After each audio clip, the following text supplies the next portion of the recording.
केवळ बातमी नव्हे तर बातमी पलीकडची बातमी आणि त्या बातमीमागचं राजकारण आणि वास्तव उलगडून सांगणाऱ्या साप्ताहिक गेम चेंजरच्या पहिल्या अंकाचं शानदार प्रकाशन करण्यात आलं. आधुनिक महाराष्ट्राचे शिल्पकार आणि ज्येष्ठ नेते यशवंतराव चव्हाण यांच्या समाधीस्थळी ज्येष्ठ पत्रकार शंकर पाटील यांच्या हस्ते या साप्ताहिकाचं प्रकाशन झालं. लोकल टू ग्लोबल असा प्रवास करणाऱ्या नव्या पिढीच्या साप्ताहिकाची संकल्पना पत्रकारितेत 3 दशकाहून अधिक काळ कार्यरत असलेले पत्रकार जगदीश पाटील आणि अर्जुन धसके यांनी प्रत्यक्षात आणली आहे. गेल्या 30 वर्षापासून या संकल्पनेवर संशोधन आणि अभ्यास करून एक वेगळं आणि प्रभावी मीडिया मॉडेल तयार करण्यात आलं.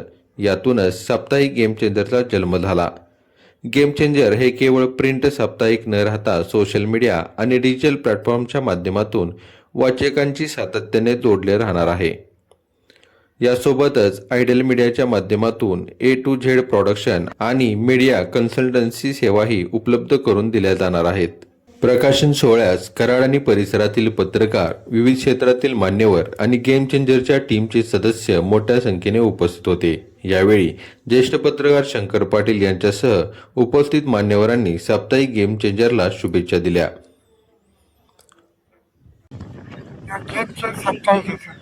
आजचे उद्घाटन वेळप्रसंग जर पाहिला अतिशय महत्त्वाचा. या वेळेला फार राष्ट्रीय क्षेत्रामध्ये फार देशात, राज्यात, केंद्रात बदल होण्याची शक्यता आहे. अशा वेळेस ह्या साप्ताहिकाचं आपण हे उद्घाटन करतो आहे याचा मला अभिमान आणि आदर वाटतो. सतत चेंज झाला पाहिजे, सगळ्यांना संधी मिळाली पाहिजे. सत्तेमध्ये सगळ्यांना, लहान मोठ्यांना, विशेषतः स्त्रियांना 50% हे दिलं सत्तेमध्ये काम करण्याची संधी मिळाली पाहिजे. तुम्ही मतापुरता त्या स्त्रियांचा उपयोग करता.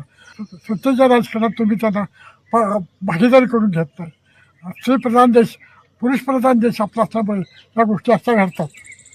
अन्यथा असं घडलं नसतं. असं मला आपलं प्रांजळपणे वाटतं. ते मी वैयक्तिक आपलं माझं मत तुम्हाला सांगितलं. भविष्य काळात नजीकच्या काळात लवकर सत्तेत बदल होण्याची शक्यता अधिक आहे. आणि अशा प्रसंगी अगदी महत्त्वाच्या वेळ प्रसंग गाठून गेम चेंजर हे साप्ताहिक आपलं नवीन उद्घाटन होते. त्याच्याबद्दल मला एक मोठा आत्मीयता आणि कौतुक आणि विशेष समाधानाने आदर वाटतो. म्हणायचं त्यांनी जे प्रयत्न केले ते 100% यशस्वी होऊ शकला. अनेक अडीअडचणींना सामोरे जावे लागले.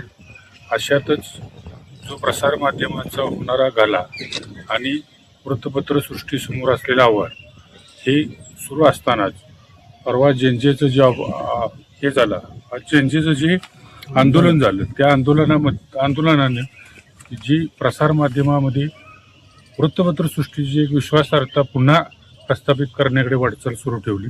अशा वेळेला आमचे मित्र जगदीश पाटील आणि अर्जुन धसके यांनी गेम चेंजर नावाचं साप्ताहिक आज सुरू करण्याचा निर्णय घेतला. ते स्वर्गीय यशवंतरावजी चव्हाण यांच्या समाधीस्थळी त्याचा शुभारंभ ज्येष्ठ पत्रकार शंकर पाटील यांच्या हस्ते केला. यावेळी अनेक पत्रकार मंडळी, जुनी आणि आत्ता नव्या पिढीतली पत्रकार मंडळी उपस्थित आहे. याबद्दल त्या दोघांचेही मी मनपूर्वक अभिनंदन करतो आणि भावी गेम चेंजर साप्ताहिकला भावी वाटचालीसाठी शुभेच्छा. साप्ताहिक गेम चेंजर जे सुरू झालेलं आहे अतिशय महत्त्वाचं आहे. युवकांच्या दृष्टीनं आणि जेन झेडच्या दृष्टीनं हे महत्त्वाचा प्लॅटफॉर्म आहे. नुसता मीडियावर जेन झेडनं जे काही काम कर्तृत्व करून दाखवलेलं आहे तसंच कर्तृत्व या परिसरातील युवकांनी, विद्यार्थ्यांनी आणि त्याचबरोबर सामान्य नागरिकांनी करावी. सामान्य नागरिकांसाठी किंवा युवकांसाठी हा प्लॅटफॉर्म अतिशय चांगला आहे. जगदीश पाटील आणि अर्जुन धसके यांनी सुरू केलेल्या गेम चेंजरला अतिशय हार्दिक मनापासून शुभेच्छा देतो. धन्यवाद.